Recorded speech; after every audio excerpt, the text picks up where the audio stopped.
All, class 10 subject science और lesson है हमारा दैनिक जीवन में रसायन। दैनिक जीवन में रसायन चैप्टर आपके बोर्ड एग्जाम में आता है 4 मार्क्स का। दैट मीन्स ये आता है 2+2, 2 क्वेश्चन आते हैं इसके 2+2 के। अब दैनिक जीवन में रसायन, नाम से ही आपको पता चल रहा है कि रसायन, चौक मेरे हाथ में है रसायन है, बोर्ड है रसायन है, आपके हाथ में पेन है, कॉपी है, रसायन है, आपने कुछ जो कपड़े हैं आपके चारों तरफ, लाइट है, सीमेंट है, ये सब क्या है? रसायन है। तो ये अलग अलग रसायन है, इनका संगठन अलग अलग है, लेकिन सभी रसायन है। तो आज हम रसायनों के बारे में जानेंगे कि हमारे चारों तरफ पूरा जीवन रसायनों से घिरा है और ये रसायन होते क्या है। तो रसायन के अंदर, इस लेसन के अंदर सबसे पहले टॉपिक है हमारा अम्ल, क्षार और लवण। अम्ल ऐसे पदार्थ जो स्वाद में खट्टे होते हैं, ऐसे पदार्थ जो स्वाद में खट्टे होते हैं। दिमाग डेफिनेशन बोलते ही आपके दिमाग में क्वेश्चन आ जाता है, नींबू, इमली, टमाटर, ये सब क्या मैम अम्ल है? तो बिल्कुल, जो ऐसे पदार्थ जो स्वाद में खट्टे होते हैं अम्ल कहलाते हैं। ये पदार्थ नीले लिटमस पत्र को लाल कर देते हैं। अम्ल को इंग्लिश में एसिड कहा जाता है और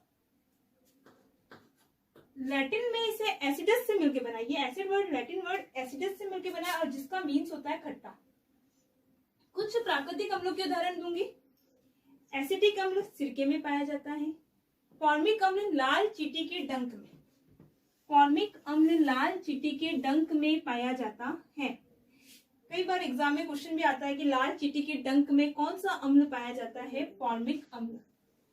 टार्टरिक अम्ल इमली में पाया जाता है। एस्कॉर्बिक अम्ल संतरे में पाया जाता है। HCl, दिमाग में क्वेश्चन आ रहा होगा कि ये प्राकृतिक अम्ल नहीं है, फिर भी HCl प्राकृतिक अम्ल है, क्योंकि 9th क्लास में मैंने आपको चैप्टर पढ़ाया था पाचन तंत्र।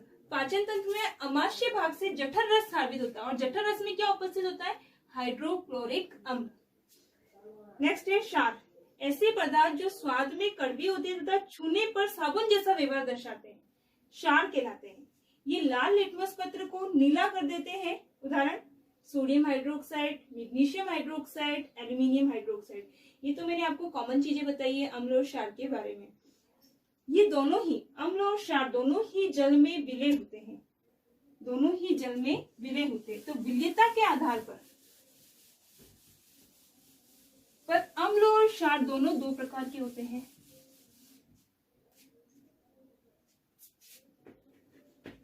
दोनों ही जल में विलय होते हैं अम्ल और क्षार, और विलयता के आधार पर मैंने आपको बताया दोनों कितने प्रकार के होते हैं? 2 प्रकार के होते हैं। अम्ल में तनु अम्ल और सांद्र अम्ल। क्षार ये भी 2 प्रकार के, तनु क्षार और सांद्र क्षार।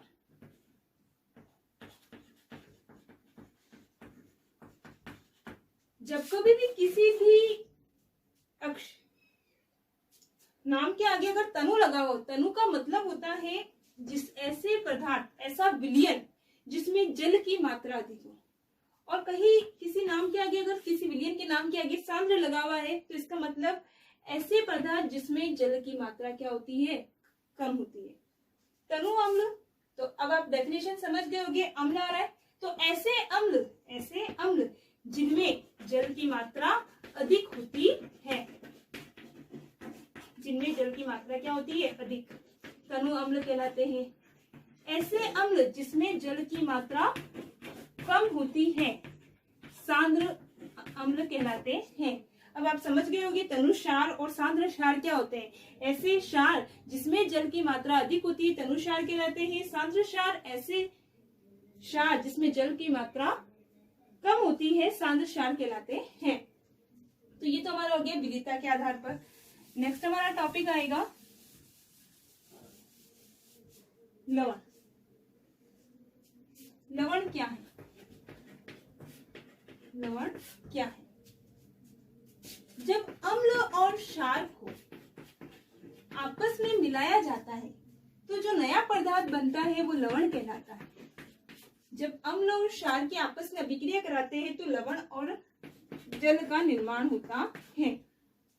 तुमने अम्ल का उदाहरण लिया HCl और क्षार का उदाहरण किसका लिया NaOH। जब कभी भी इनको आपस में मिलाया जाता है तो लवण बनता है NaCl और साथ में क्या बनेगा, जल। ये अभिक्रिया उदासीनीकरण की अभिक्रिया कहलाती है। ये अभिक्रिया उदासीनीकरण की अभिक्रिया कहलाती है। तो जब कभी भी क्वेश्चन आता है उदासीनीकरण की अभिक्रिया किसे कहते हैं, तो आप आंसर लिखोगे अम्ल और क्षार को आपस में मिलाने से लवण और जल का निर्माण होता है। ये क्रिया उदासीनीकरण की अभिक्रिया कहलाती है। इस प्रकार की अभिक्रिया ऊष्माक्षेपी होती है, अर्थात ऊष्माक्षेपी यानी ऊष्मा का उत्सर्जन होता है।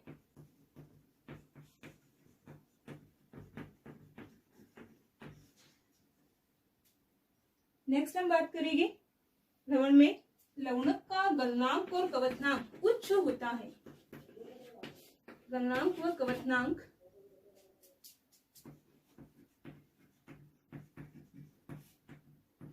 उच्च होता है। नेक्स्ट टॉपिक आता है क्रिस्टलन जल। क्रिस्टलन जल क्या होता है?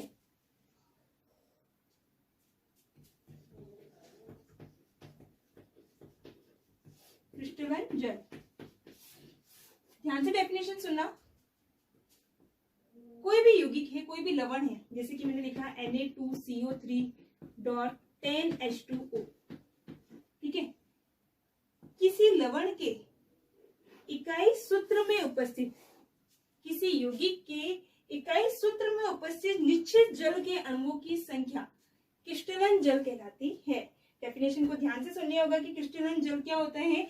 किसी यौगिक के इकाई सूत्र में उपस्थित जल के अणुओं की संख्या को क्रिस्टलन जल कहा जाता है। तो आप बताओ इस यौगिक में क्रिस्टलन जल के अणुओं की संख्या कितनी है? 10।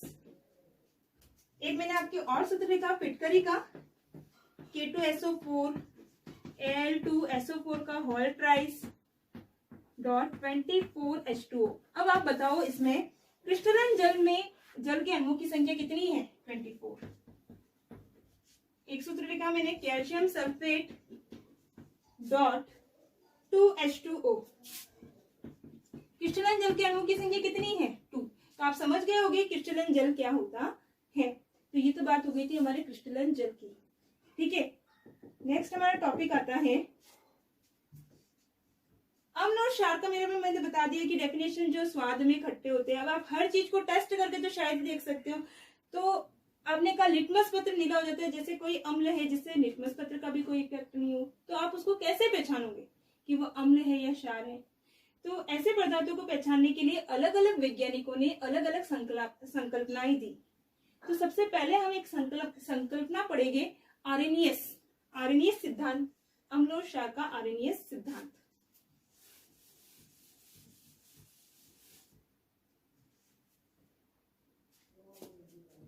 आर्हेनियस सिद्धांत।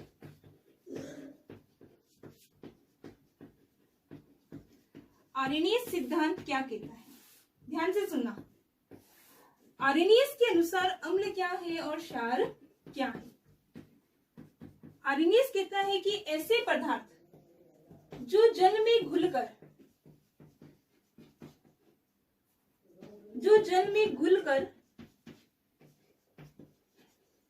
H+ आयन देते हैं,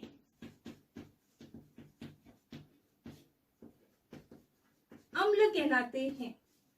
ऐसे पदार्थ जो अम्ल में घुलकर क्या देते, जो ऐसे पदार्थ जो जल में घुलकर क्या देते हैं? H+ आयन देते हैं, क्या कहलाएंगे? अम्ल कहलाते हैं। जैसे कि एग्जांपल मैंने HCl। अब देखो इसको किस में घोला गया? जल में घोला गया, ठीक है। आपको पता है HCl को जल में डालते ही वियोजित हो जाएगा, आयनन हो जाएगा इसका, और आयनन किस में होगा? H+ और Cl-, और बनेगा क्या? H3O+ और Cl-, ठीक है। तो आपने कहा मैडम ये तो ऐसे पदार्थ जो जल में घुलकर H+ नहीं आता, तो H3O+ लिखा हुआ है। अगर मैंने अभिक्रिया ऐसे लिख दी, HCl जल में घुलकर H+ आयन देते हैं, ऐसे पदार्थ जो जल में घुलकर H प्लस आयन देते हैं अम्ल कहलाते हैं। तो ध्यान देना यहाँ पे जब कभी भी इसके नीचे एक्वस लिखा हुआ, किसी अम्ल के नाम के नीचे एक्वस लिखा हुआ है, AQ लिखा हुआ है, इसका मतलब वो किस में घुला हुआ है, जल में घुला हुआ है। और H प्लस के नीचे भी क्या लिखा हुआ है, AQ, इसका मतलब जल में घुले हुए क्या है, H प्लस आयन। तो ऐसे पदार्थ जो जल में घुलकर H प्लस आयन देते हैं उसे हम क्या कहते हैं, अम्ल। अब देखो कि हम अभिक्रिया को ऐसे क्यों नहीं लिख सकते, क्योंकि जो H प्लस आयन अम्ल मुक्त करता है वह H प्लस आयन बहुत ज्यादा क्रियाशील होता है और जल के साथ अभिक्रिया करके हाइड्रोनियम आयन के रूप में रहता है। तो कभी भी आपको कंफ्यूजन नहीं होना है कि ये H3O प्लस क्या H प्लस ही है, बिल्कुल H3O प्लस H प्लस ही है। नेक्स्ट है क्षार। ऐसे पदार्थ जो जल में घुलकर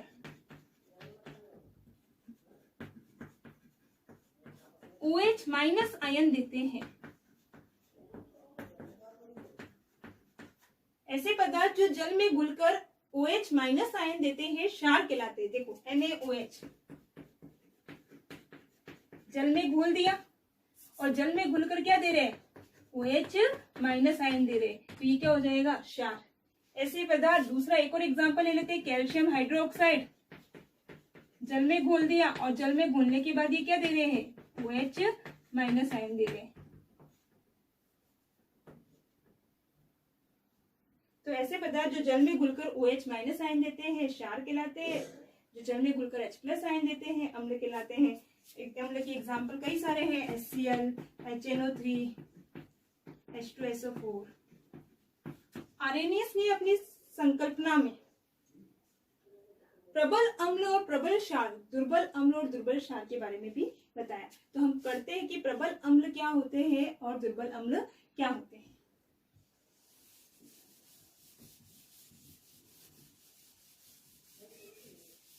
अब आर्रेनियस के अनुसार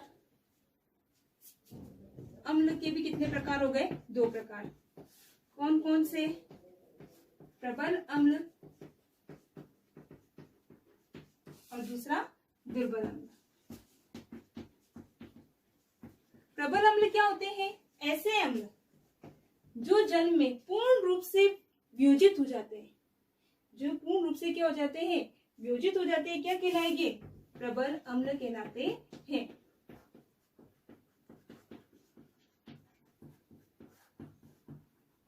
ऐसे पदार्थ जो जल में पूर्ण रूप से वियोजित हो जाते हैं प्रबल अम्ल कहलाते हैं। दुर्बल अम्ल ऐसे पदार्थ जो जल में आंशिक रूप से वियोजित होते हैं।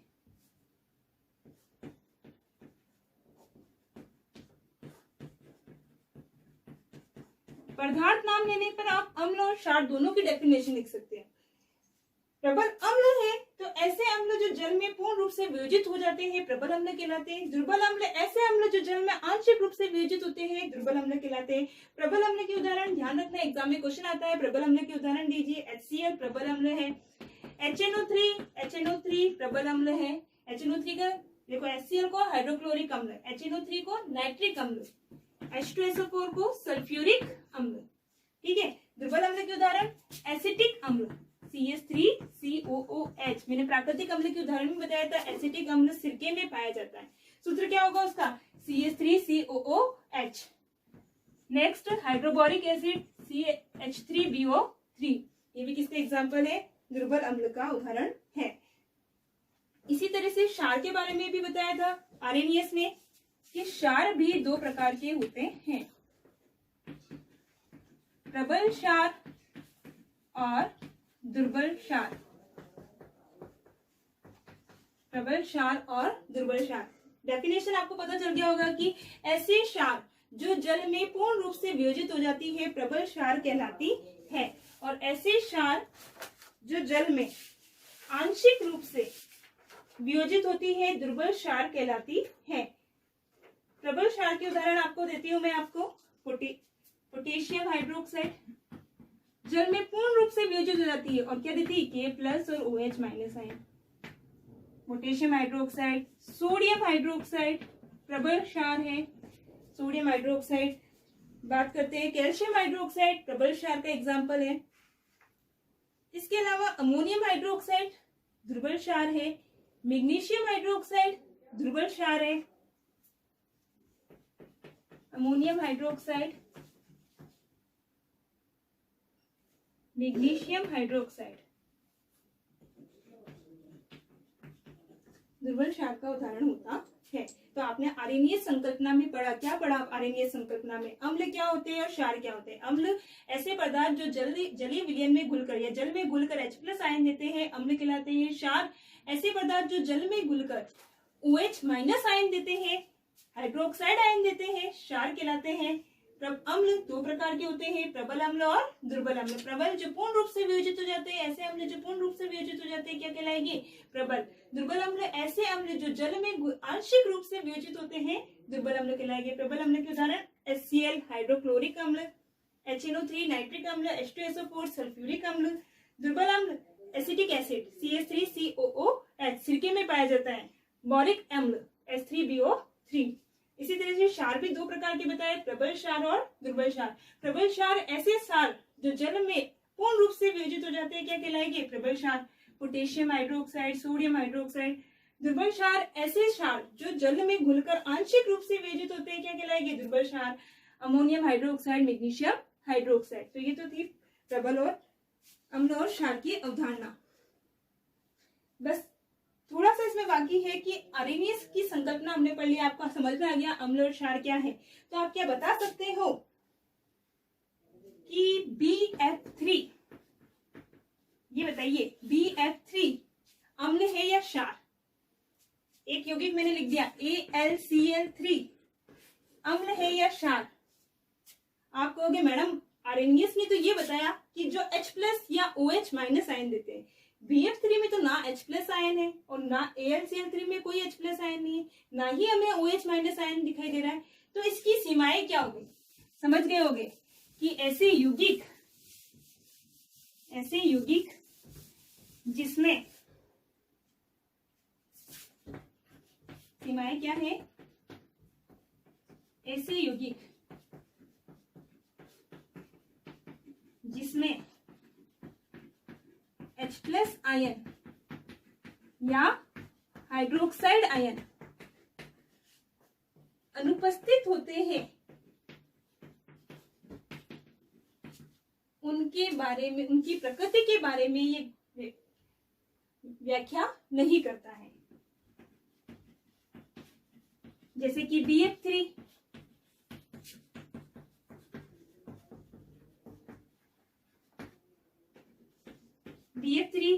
ना तो अम्ल है और ना ही क्षार है। आप किसके अनुसार? आर्यनीयस के अनुसार। AlCl3 बता सकते हैं अम्ल है या क्षार? ना तो H+ आयन है ना ही OH- आयन है, नहीं बता सकते। ZnCl2 जिंक क्लोराइड, नहीं बता सकते अम्ल है या क्षार है। अगर मानो एक तो सीमा ये होगी, सेकंड सीमा है HCl के आगे मैंने यहाँ एक्वस ना लिखकर G लिख दिया। G का मतलब समझते हो? गैसीय अवस्था। HCl अगर गैसीय अवस्था में है जो जल में घुली भी नहीं है, तो आप बता सकते हो कि ये अम्ल है या क्षार? नहीं बता सकते। तो ये इसकी क्या है? आर्यनीयस की सीमा। क्या ऐसे यौगिक जिसमें H+ आयन या OH- आयन अनुपस्थित होते हैं, उनकी प्रकृति के बारे में हम नहीं बता सकते कि वो अम्ल है या क्षार है। इसके बारे में हम आगे की संकल्पना पढ़ेंगे आर्यनीयस की आगे की, जो कि हमारे नेक्स्ट वीडियो में आएगा। ठीक है, नेक्स्ट वीडियो में हम इसी की बात करेंगे, इसकी सीमाओं के आगे की कौन सी थ्योरी है जिससे अम्ल और क्षार के बारे में हम एग्जैक्टली बता सकें। और आपका होमवर्क क्या रहेगा? होमवर्क ये है, उदासीनीकरण की अभिक्रिया किसे कहते हैं? उदासीनीकरण की अभिक्रिया किसे कहते हैं?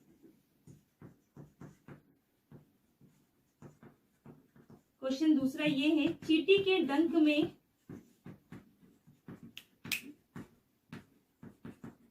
डंक में कौन सा अम्ल